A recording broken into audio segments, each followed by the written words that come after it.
Hello നമസ്കാരം എല്ലാവർക്കും എൻ്റെ യൂട്യൂബ് ചാനലിലേക്ക് സ്വാഗതം കേട്ടോ. അപ്പോൾ ഇന്ന് പ്രത്യേകിച്ച് നിങ്ങൾക്ക് തംബ്നെയിൽ കണ്ടപ്പോൾ തന്നെ മനസ്സിലായി കാണും എന്തിനെ കുറിച്ചാണ് ഞാൻ പറയാൻ വരുന്നതെന്ന്. വേറെ ഒന്നും അല്ല കേട്ടോ, നല്ല കാറ്റാണ്. ഇപ്പം എന്താണെന്നറിയില്ല, 2-3 ദിവസമായിട്ട് ഭയങ്കര കാറ്റും കാര്യങ്ങളൊക്കെ. അപ്പോൾ രാവിലെ തന്നെ ഈ ഒരു വീഡിയോ എടുക്കാമെന്ന് കരുതിയിട്ട് ഞാൻ വന്നിരുന്നു കേട്ടോ. അപ്പോൾ വേറെ ഒന്നിനെ കുറിച്ചല്ല പറയാൻ വരുന്നത്, കീറ്റോ ഡയറ്റ് ആണ് ഞാനിപ്പോൾ കുറച്ച് ദിവസമായിട്ട് ഫോളോ ചെയ്തുകൊണ്ടിരിക്കുന്നത്. അപ്പോൾ എൻ്റെ അടുത്ത് കുറച്ച് പേര് നമ്മുടെ ഇൻസ്റ്റയിലാണെങ്കിലും യൂട്യൂബിലാണെങ്കിലും ഇനി നമുക്കൊരു വാട്സപ്പ് ഗ്രൂപ്പ് ഉണ്ടെന്ന് അറിയാമല്ലോ, വെയിറ്റ് ലോസിൻ്റെ, അതിലാണെങ്കിലും ചോദിക്കാൻ തുടങ്ങി എന്താണ് ഈ കീറ്റോയിൽ എന്തൊക്കെ ഫുഡ് നമുക്ക് കഴിക്കാം, എന്തൊക്കെ കഴിക്കാൻ പാടില്ല, ഇതിനെക്കുറിച്ചൊന്നും പറയാൻ പോകുന്നത്. എനിക്ക് അങ്ങനെ ഭയങ്കര അറിവ് കീറ്റോനെ കുറിച്ചില്ല, പക്ഷേ എനിക്ക് അറിയാവുന്ന അറിവുകളൊക്കെ ഞാനിവിടെ പറഞ്ഞു തരാം കേട്ടോ. അതായത് നമുക്ക് ഒരു ബേസിക് ആയിട്ട് ഒരു ബിഗിനറിന് തുടങ്ങാൻ അത്യാവശ്യം വേണ്ട കാര്യങ്ങളൊക്കെ ഞാൻ ഈ ഒരു ഡയറ്റിനെ കുറിച്ച് നിങ്ങളോട് പറഞ്ഞു തരാം കേട്ടോ. അപ്പോൾ മെയിനായിട്ടുള്ള ഒരു ചോദ്യം, ഞാൻ എന്തുകൊണ്ടാണ് കീറ്റോയിലേക്ക് മാറിയത് എന്നുള്ളതൊന്ന് പറയാം. ഞാനിപ്പോൾ ഡയറ്റ് സ്റ്റാർട്ട് ചെയ്തു, നമ്മളൊരു 100 days ഡയറ്റാണ് സ്റ്റാർട്ട് ചെയ്തതെന്ന് എല്ലാവർക്കും അറിയാമല്ലോ. അപ്പോൾ ഇതിൽ എന്ത് പറ്റിയെന്ന് വെച്ചാൽ, എനിക്ക് തുടങ്ങിയ സമയത്ത് എനിക്ക് വെയിറ്റ് കുറയുന്നുണ്ടായിരുന്നു. പക്ഷെ കുറച്ച് അങ്ങോട്ട് പോയപ്പോഴത്തേക്ക് PCOD എനിക്ക് കുറച്ച് ഇഷ്യൂസ് ഉള്ളത് നിങ്ങൾക്കറിയാം. കാരണം എനിക്ക് PCOD എന്ന് പറഞ്ഞാൽ ഓവർ ബ്ലീഡിങ് ആണ്. അപ്പോൾ അത് നിൽക്കണമെങ്കിൽ എനിക്ക് ടാബ്ലറ്റ് കഴിച്ചെങ്കിലേ നിൽക്കുള്ളൂ. അപ്പോൾ അങ്ങനെ കുറച്ച് ഇഷ്യൂസ് ആയി. PCOD വന്ന ടൈമിൽ എനിക്ക് 2 കിലോ ഞാൻ ഓൾറെഡി കുറച്ചു, അത് പിന്നെ കൂടി. പിന്നെ അങ്ങോട്ട് PCODയുടെ ടാബ്ലറ്റും കാര്യങ്ങളൊക്കെ കഴിച്ചു കഴിഞ്ഞ് നിർത്തി കഴിഞ്ഞിട്ടും ആ വെയിറ്റ് അങ്ങോട്ട് കുറയുന്നില്ല, സ്റ്റക്കായിട്ട് തന്നെ നിൽക്കുമായിരുന്നു. അതായത് ഒരു 15 ദിവസം വരെ എനിക്ക് സ്റ്റക്കായിട്ട് നിൽക്കുമായിരുന്നു. ഇതിലൊരു 2 ദിവസം എനിക്ക് ചീറ്റ് ചെയ്ത് ഞാൻ കുറച്ച് ഫുഡും കഴിച്ചിട്ടുണ്ട്, അതും പറയണം കേട്ടോ. അപ്പം പിന്നെ ആയപ്പോൾ അങ്ങോട്ട് തോന്നി സ്റ്റക്കായിട്ട് നിൽക്കുമ്പോൾ നമ്മൾ എന്തെങ്കിലും ഒരു മാറ്റം ഇതിൽ വരുത്തണം എന്ന് തോന്നി. അപ്പം ഞാൻ വിചാരിച്ചു എന്നാൽ പിന്നെ നമുക്ക് ഒരു ഇന്റർമീഡിയറ്റ് ഫാസ്റ്റിംഗ് നോക്കാം. കാരണം എക്സസൈസ് ഇപ്പം എന്നെ കൊണ്ട് പറ്റില്ല. ഒന്നാമത്തെ കാര്യം ഇത്രയും വെയിറ്റ് ഉണ്ട്. രണ്ടാമത്തെ കാര്യം എന്താണെന്ന് വെച്ചാൽ, ഞാൻ ഈ ടാബ്ലറ്റ്സും കാര്യങ്ങളൊക്കെ കഴിക്കുന്നുണ്ട്, അധികം ബോഡി അങ്ങോട്ട് അനക്കാൻ പാടില്ല. അപ്പം ഞാൻ എന്താ കരുതിയെന്ന് വെച്ചാൽ, പിന്നെ മാത്രമല്ല വിശപ്പൊരു മെയിൻ സംഭവമാണ് കേട്ടോ. വിശപ്പ് വരും, എൻ്റെ കൂട്ടത്തിൽ എക്സസൈസും കൂടെ ചെയ്ത് കഴിഞ്ഞാൽ വിശപ്പ് കൂടത്തേ ഉള്ളൂ. അപ്പോൾ അതുകൊണ്ട് വിശപ്പും ഉള്ളത് കൊണ്ട് ഞാൻ വിചാരിച്ചു എന്നാൽ പിന്നെ ഒന്ന് ചേഞ്ച് ചെയ്ത് നോക്കാം. അപ്പം ഞാൻ ആദ്യം കരുതിയത് ഇന്റർമീഡിയറ്റ് ഫാസ്റ്റിംഗ് ഉണ്ടല്ലോ, അത് നോക്കാമെന്നാണ്. പക്ഷേ ഞാനൊരു 8 hours ഫുഡ് കഴിച്ചിട്ട് ഈറ്റിംഗ് വിൻഡോ, അങ്ങനെയാണല്ലോ ഇന്റർമീഡിയറ്റ് ഫാസ്റ്റിംഗ്, ഒരു 16 hours ഫാസ്റ്റ് ചെയ്യാം എന്ന് കരുതി. പക്ഷേ എന്താന്ന് വെച്ചാൽ, എനിക്ക് രാവിലെ അധികം വിശപ്പില്ലാത്തതുകൊണ്ട് തന്നെ ഞാൻ ഫുഡ് കഴിക്കുന്ന രാവിലെ ഒരു 10-11 മണിക്കൊക്കെയാണ് കഴിക്കുന്നത്. ഒരു 6 മണി 6:30-ക്കുള്ളിൽ ഞാൻ എൻ്റെ ഡിന്നർ ക്ലോസ് ചെയ്യുകയും ചെയ്യുന്നുണ്ട്. അപ്പം നോർമലി അത് നോക്കുകയാണെങ്കിൽ ഒരു കീറ്റോ അല്ല കേട്ടോ, ഇന്റർമീഡിയറ്റ് ഫാസ്റ്റിംഗ് രീതിയിൽ തന്നെയാണ് അത് പോകുന്നത്. കാരണം ഒരു 10 തൊട്ട് 6 മണി വരെ ആണല്ലോ, ഒരു 8 hours പിന്നെ ഫുഡ് കഴിച്ചു ബാക്കി ഫാസ്റ്റിംഗ്. അപ്പോൾ ആ രീതി വേണ്ട. പിന്നെ അതിലും കുറവാണെങ്കിൽ ഒരു 6 hours നമുക്കൊരു ഫുഡ് ഈറ്റിംഗ് വിൻഡോ സ്റ്റാർട്ട് ചെയ്തിട്ട് 18 hours ഫാസ്റ്റ് ചെയ്യണം. അപ്പോൾ എൻ്റെ ഒരു പ്രശ്നം എന്താണെന്ന് വെച്ചാൽ, എനിക്ക് ഓൾറെഡി വിശപ്പുണ്ട്. അപ്പം ഈ ഒരു 6 hours ഫുഡ് കഴിക്കണമെന്ന് പറഞ്ഞാൽ എനിക്കൊരു 2 മീലായിരിക്കും ചിലപ്പോൾ എടുക്കാൻ പറ്റുക, അല്ലെങ്കിൽ അത് ഒരു കൺട്രോൾ ചെയ്ത് ഞാൻ എടുക്കണം. ബാക്കി അവേഴ്സ് ഫാസ്റ്റ് ചെയ്യുമ്പോഴത്തേക്ക് എനിക്ക് വിശപ്പ് കൂടും. അപ്പോൾ അത് നടക്കില്ല.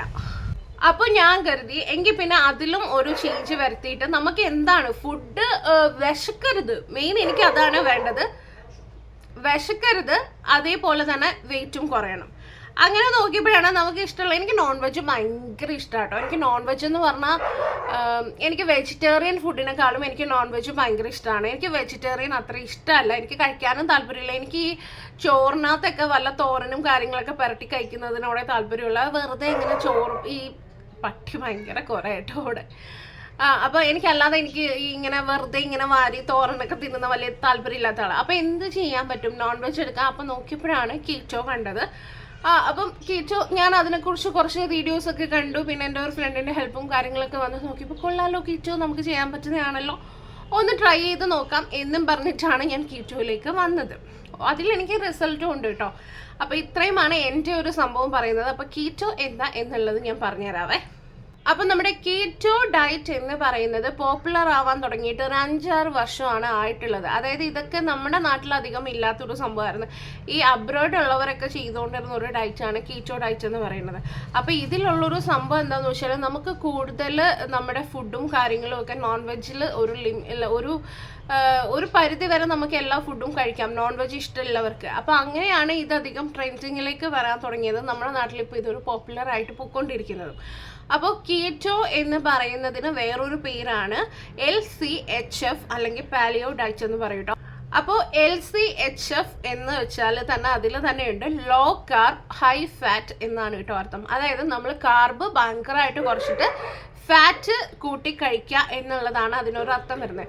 ഇപ്പം നമ്മളൊരു നോർമൽ ഡയറ്റിൽ നമുക്ക് എന്താണ് സംഭവിക്കുക, നമ്മളുടെ ഈ കാർബോഹൈഡ്രേറ്റ്സ് ആണ് നമുക്ക് ഒരു എനർജി കിട്ടാനായിട്ടുള്ള ഫ്യൂവൽ ആയിട്ട് എടുക്കുന്നത്. പക്ഷേ നമ്മൾ ഈ കീറ്റോ ഡയറ്റിൽ വരുമ്പോഴത്തേക്ക് ഈ കാർബോഹൈഡ്രേറ്റ്സിൻ്റെ അളവ് ഒരു 10% മാത്രമേ എടുക്കാൻ പാടുള്ളൂ.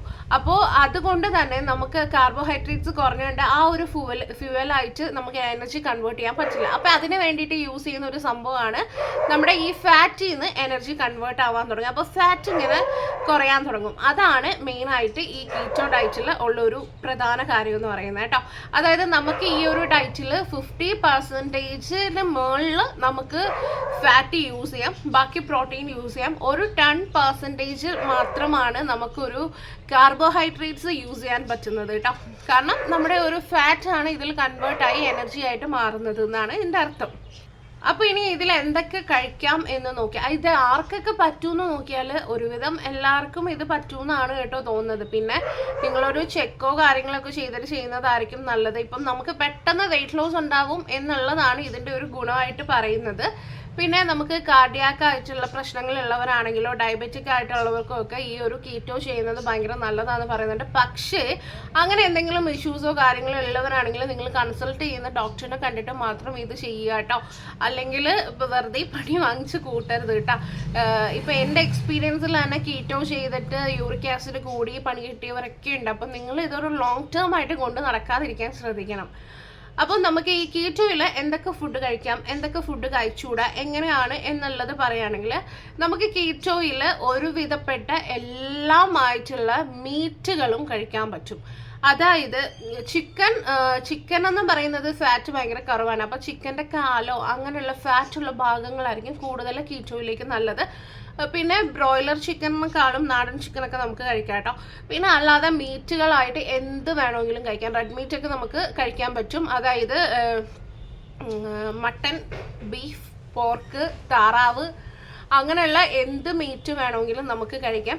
ലിവർ കഴിക്കാം. ഇനിയിപ്പോൾ പോട്ടിയോ ആ സംഭവമില്ലേ അത് കഴിക്കാം. അങ്ങനെയുള്ള എല്ലാ സാധനങ്ങളും മീറ്റിൻ്റെ എല്ലാ സംഭവങ്ങളും നമുക്ക് കഴിക്കാൻ പറ്റും. മുട്ട കഴിക്കാം. മുട്ട ഇപ്പോൾ ഏത് ടൈപ്പ് മുട്ട വേണമെങ്കിലും കഴിക്കാം.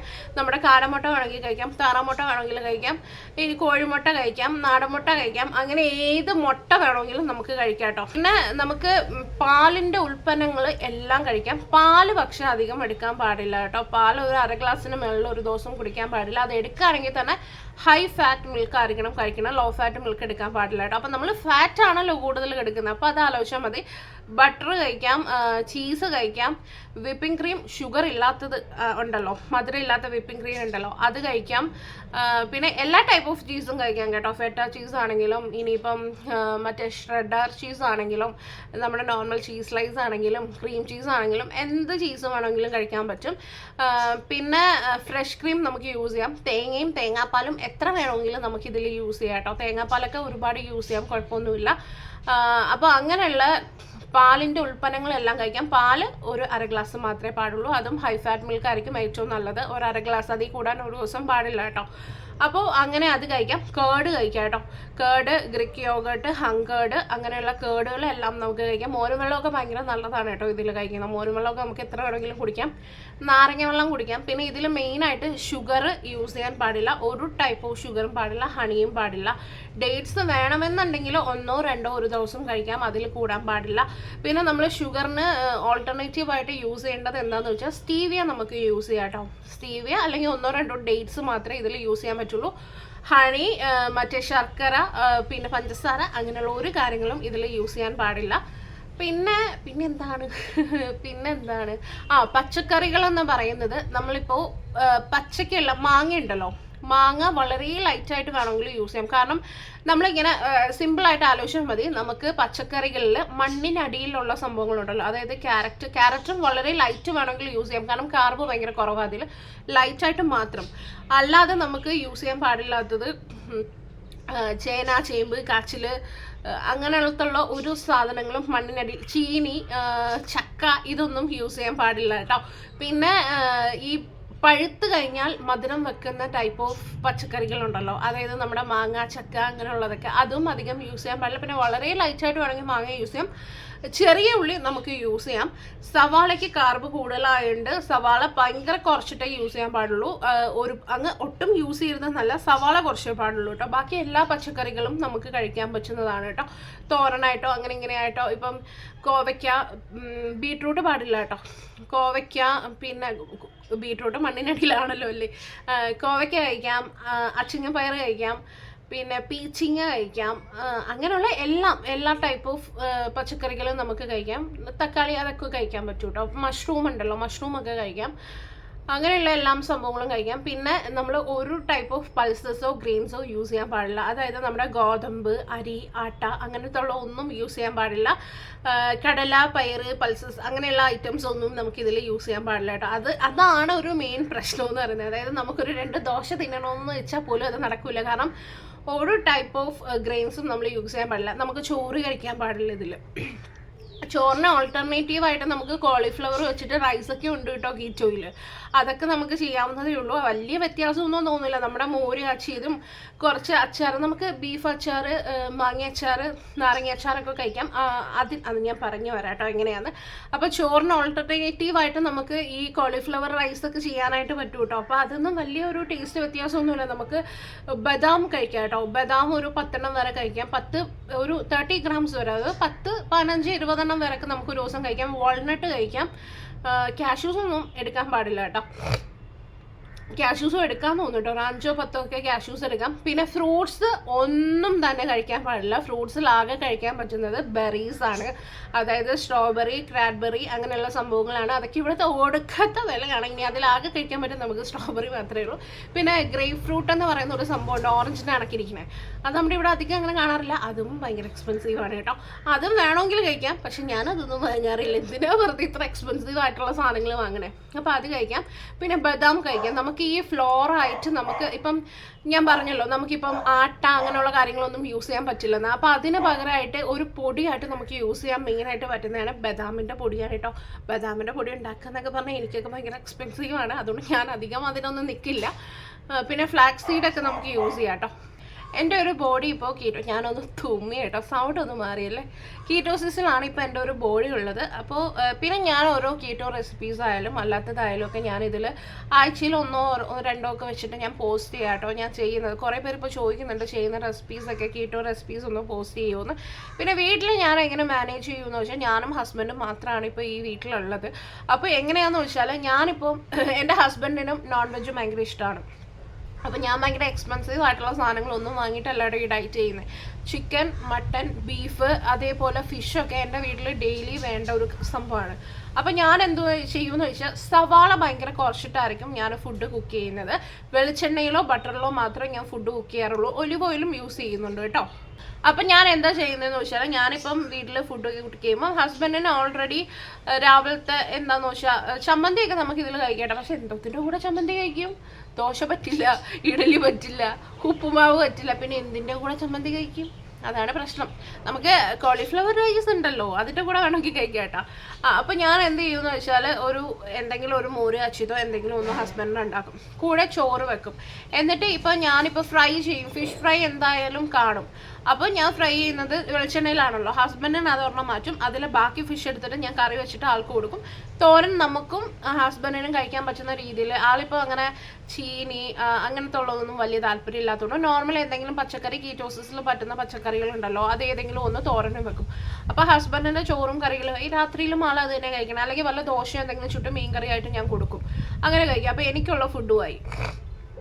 പിന്നെ ഞാൻ രാത്രി മാക്സിമം 2 മുട്ട ചീസ് ഇട്ടിട്ട് വല്ലതും ഒന്ന് ചെയ്തിട്ടോ അല്ലെങ്കിൽ വെറുതെ മുട്ട ഓംലെറ്റ് ചെയ്തിട്ടോ ബുൾസൈ ചെയ്തിട്ടോ പിന്നെ കേട് ഇങ്ങനത്തെ ഉള്ളതൊക്കെ കഴിക്കുക, അല്ലെങ്കിൽ തോരൻ എന്തെങ്കിലും ബാക്കി ഉണ്ടെങ്കിൽ ഇതൊക്കെ കഴിക്കുക. അപ്പോൾ എൻ്റെ കാര്യങ്ങളും നടന്നു പോകും. അങ്ങനെയാണ് ഞാൻ നോക്കുന്നത്. അല്ലാതെ എനിക്ക് മാത്രമായിട്ട് വേറെ കുക്ക് ചെയ്തിട്ട് ആൾക്ക് വേറെ കുക്ക് ചെയ്യില്ലെന്നൊക്കെ പറഞ്ഞാൽ എന്നെ കൊണ്ട് നടക്കുന്ന കാര്യമില്ല. കാരണം എൻ്റെ വീട്ടിൽ കുറച്ച് പട്ടികളും പൂച്ചകളും ഒക്കെ ഉണ്ട്. അപ്പോൾ അവർക്കുള്ള ഫുഡ് കുക്ക് ചെയ്യണം. അതിൻ്റെ ഇടയ്ക്ക് എനിക്ക് വേറെ, ഹസ്ബൻഡിന് വേറെ, എല്ലാം കൂടെ എന്നെ കൊണ്ട് നടക്കില്ല. അപ്പോൾ വീട്ടിലുള്ള ഫുഡ് എന്തായാലും ഹെൽത്തി ഫുഡ് ആണല്ലോ. അപ്പം കാരണം നമ്മൾ ഫാറ്റ് ആണെങ്കിലും ഗുഡ് ഫാറ്റ് ആണല്ലോ ചെല്ലുന്നത്. അപ്പോൾ അതിൻ്റെ കൂടെ കാർബും കാര്യങ്ങളൊക്കെ ആൾക്ക് വെക്കുന്ന രീതിയിലും ഞാൻ അങ്ങനെയാണ് കൊടുക്കാറുള്ളത് കേട്ടോ. അതുകൊണ്ട് എനിക്ക് വലിയ പ്രശ്നങ്ങളില്ലാതെ പോകുന്നുണ്ട്. പിന്നെ ഭയങ്കര എക്സ്പെൻസീവ് ആണോ എന്ന് ചോദിച്ചാൽ കുറച്ച് എക്സ്പെൻസീവ് ആണ് എന്ന് തന്നെ വേണമെങ്കിൽ പറയാം കേട്ടോ. കാരണം പക്ഷേ നമുക്കിപ്പോൾ ഒരു ബീഫൊക്കെ വാങ്ങുകയാണെങ്കിൽ ഒരു 1/2 കിലോ ബീഫ് ഇപ്പം എത്രയാണെങ്കിൽ 200 എങ്ങാണ്ടല്ലേ റേറ്റ് വരുന്നത്. അപ്പോൾ 200 ആണെങ്കിൽ ഒരു ദിവസം നമുക്ക് 1/4 കിലോ എടുക്കാം. 1/4 കിലോ ബീഫ് വരെ നമുക്ക് കഴിക്കാം കേട്ടോ. ഒരു 250 to 300 grams വരെ നമുക്ക് ഒരു ദിവസം മീറ്റ് കഴിക്കാം. അപ്പം ഞാനൊരു 1/4 കിലോ ഇന്നത്തെ ദിവസം എടുക്കണമെങ്കിൽ 1/4 കിലോ നാളെ മാറ്റി വെച്ചിട്ട് എടുക്കാം. അങ്ങനെ വേണമെങ്കിലൊക്കെ നമുക്ക് കഴിക്കാം കേട്ടോ. അപ്പോൾ അതുകൊണ്ട് എനിക്കിത് ഇഷ്ടപ്പെട്ടു. പക്ഷേ എനിക്ക് ഇഡലിയും സാമ്പാറും കഴിക്കാനുള്ള കൊതിയുണ്ട്. നേരത്തെ ഭയങ്കര കൊതിയൊന്നുമില്ല. കാരണം ഇതിൽ നമുക്ക് ചീസും കാര്യങ്ങളൊക്കെ യൂസ് ചെയ്യാവുന്നതുകൊണ്ട് എനിക്ക് അതൊക്കെ ഭയങ്കര ഇഷ്ടമായതുകൊണ്ട് എനിക്ക് വലിയ പ്രശ്നങ്ങളില്ലാതെ പോകുന്നു കേട്ടോ. അപ്പോൾ കൂടുതൽ ഇനിയിപ്പോൾ ഇത് എത്ര മിനിറ്റ് ആയി എന്ന് പോലും എനിക്ക് അറിഞ്ഞൂടാ. കാരണം ഞാൻ കട്ട് ചെയ്ത് ഇടയ്ക്ക് തുമ്മലും ചുമയൊക്കെ വരുന്നതുകൊണ്ട് ഞാൻ കട്ട് ചെയ്തിട്ടാണ് വീഡിയോ എടുക്കുന്നത്. അതുകൊണ്ട് ഇത് എത്ര മിനിറ്റ് ആയി എന്ന് എനിക്കറിയില്ല. കൂടിപ്പോവോ എന്നുള്ളതും എനിക്കറിയില്ല കേട്ടോ. അപ്പോൾ ഇനി എന്തെങ്കിലും ഡൗട്ടും കാര്യങ്ങളൊക്കെ ഉണ്ടെങ്കിൽ അടുത്തടുത്ത വീഡിയോസിൽ ഞാൻ ക്ലിയർ ചെയ്യാം. നിങ്ങൾക്ക് എന്തെങ്കിലും ക്വസ്റ്റ്യൻസ് ചോദിക്കുകയാണെങ്കിൽ അതും നിങ്ങൾ കമൻറ്റിൽ എഴുതി അറിയിക്കുക കേട്ടോ. അപ്പോൾ ഇന്നത്തെ ഒരു വീഡിയോ എന്ന് പറയുന്നത് ഇത്രയൊക്കെ തന്നെ ഉള്ളൂ. നമുക്ക് അടുത്തൊരു വീഡിയോയിൽ കാണാം. നിങ്ങൾ ആരെങ്കിലും ഒക്കെ കീറ്റോ ചെയ്യാൻ റെഡി ആയിട്ടുണ്ടെങ്കിൽ ധൈര്യമായിട്ട് ചെയ്തോ. ഞാൻ നിങ്ങളുടെ കൂടെ ഉണ്ട്. ഞാൻ ഡെയിലി എന്താ കഴിച്ചതെന്നുള്ളതും എല്ലാം നിങ്ങൾക്ക് ഷോർട്സിലൂടെ ഞാൻ അപ്ഡേറ്റ് ചെയ്യുന്നുണ്ട്. അപ്പോൾ വെയിറ്റ് കുറയുന്നുണ്ട് എന്ന് തന്നെ പറയാം കേട്ടോ. പക്ഷേ നിങ്ങൾക്ക് എന്തെങ്കിലും ഇഷ്യൂസ് ഉള്ളവരാണ്, ഒരു ഹെൽത്ത് ഇഷ്യൂസ് ഉള്ളവരാണെങ്കിൽ ഒരു ഡോക്ടറിനെ കൺസൾട്ട് ചെയ്തിട്ട് മാത്രം കീറ്റോസിസിലേക്ക് വരിക. ഒരു ബ്ലഡ് ടെസ്റ്റ് എടുക്കുന്നത് നല്ലതായിരിക്കും കേട്ടോ. കീറ്റോ ചെയ്യുന്നതിന് മുന്നേ ആയിട്ട് ഞാനതൊന്നും ചെയ്തിട്ടില്ല. എന്നാലും ഞാൻ പറയുകയാണ്, എല്ലാം നോർമലാണോ എങ്ങനെയാണെന്ന് അറിഞ്ഞിട്ട് തുടങ്ങുന്നതായിരിക്കും നല്ലത്. അപ്പം ഞാനല്ലാതെ അങ്ങ് സ്റ്റാർട്ട് ചെയ്തതാണ് കേട്ടോ. പിന്നെ ഇതൊരു ലോങ് ടേം ആയിട്ട് ഞാൻ കൊണ്ടുപോകാൻ ഉദ്ദേശിക്കുന്നില്ല. മാക്സിമം പോയാൽ 1-2 മാസം. അത് കഴിഞ്ഞിട്ട് നോക്കട്ടെ എങ്ങനെയാണെന്ന് എനിക്ക് അറിഞ്ഞുകൂടാ. കാരണം എല്ലാം നമുക്ക് വേണമല്ലോ, എല്ലാ അലവൻസും നമുക്ക് വേണമല്ലോ. അപ്പോൾ എന്തായാലും ഇപ്പം ഇത് തുടരാനാണ് ഉള്ള ഒരു തീരുമാനം. അപ്പോൾ കീറ്റോ ചെയ്യാൻ ആർക്കെങ്കിലും താല്പര്യമുണ്ടെങ്കിൽ കൂടെ കൂടിക്കോളൂ കേട്ടോ ഇപ്പോൾ. അപ്പോൾ നമുക്കിനി അടുത്തൊരു വീഡിയോയിൽ വീണ്ടും കാണാം. നിങ്ങൾക്ക് ആർക്കെങ്കിലും ഒക്കെ ഡയറ്റ് ചെയ്യാൻ താല്പര്യമുള്ള ഫ്രണ്ട്സ് ഉണ്ടെങ്കിൽ ഫ്രണ്ട്സിനും ഫാമിലിക്കൊക്കെ എൻ്റെ വീഡിയോ ഒന്ന് ഷെയർ ചെയ്ത് കൊടുക്കുക. നിങ്ങൾക്ക് എൻ്റെ വീഡിയോസും കാര്യങ്ങളൊക്കെ ഇഷ്ടമായി, സബ്സ്ക്രൈബ് ചെയ്യാത്ത ആരെങ്കിലും ഉണ്ടെങ്കിൽ ചാനലൊന്ന് സബ്സ്ക്രൈബ് ചെയ്യുക. ഇഷ്ടമാണെങ്കിൽ നിങ്ങൾക്ക് സബ്സ്ക്രൈബ് ചെയ്താൽ മതി കേട്ടോ ചാനൽ. അതായത് എൻ്റെ വീഡിയോസൊക്കെ കണ്ട് ഇഷ്ടപ്പെട്ടിട്ടുണ്ടെങ്കിൽ മാത്രം സബ്സ്ക്രൈബ് ചെയ്താൽ മതി. അപ്പോൾ എന്തെങ്കിലും ഡൗട്ട്സോ കാര്യങ്ങളോ ഉണ്ട്, എന്നോട് എന്തെങ്കിലും ക്വസ്റ്റ്യൻസ് ഉണ്ടെങ്കിൽ അതൊക്കെ നിങ്ങൾ കമൻറ്റ് ചെയ്തോളൂ കേട്ടോ. അപ്പോൾ അതിനൊക്കെ ഞാൻ റിപ്ലൈ തരാം, അല്ലെങ്കിൽ വേറൊരു വീഡിയോ ആയിട്ട് ഞാൻ ചെയ്യാവുന്നതാണ്. അപ്പോൾ അത്രയേ ഉള്ളൂ. നമുക്ക് അടുത്തൊരു വീഡിയോയിൽ കാണാം. അതുവരെ ടാറ്റാ ബൈ ബൈ.